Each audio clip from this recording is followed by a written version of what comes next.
So this is my seventh book. It's called The Call of the Wild by Jack London. This is really a classic book. And for the plot, the story begins at California. The main character, which is a dog, is called Buck. He lives in a judge family, and the judge treated him very well. So he's a very well dog. But once he was stolen and sold to the Yukon territory to search for golds. So when he arrived in the Yukon territory, he first met his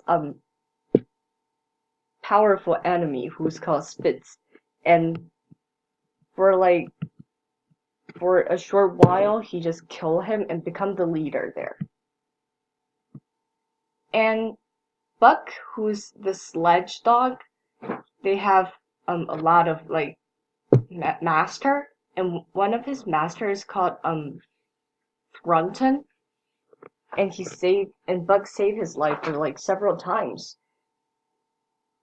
But and he decided to obey his new master during his journey. And once Buck was like kill things in the trees, and then um so after this time, Buck was like kind of like suffering. Is he going to stay with Runton, or is he going to like kill things and become wild? Of course, at last, Buck become wild because of the title. They called the Wild. So he become a wild dog, and then he and even wolves are fear of him.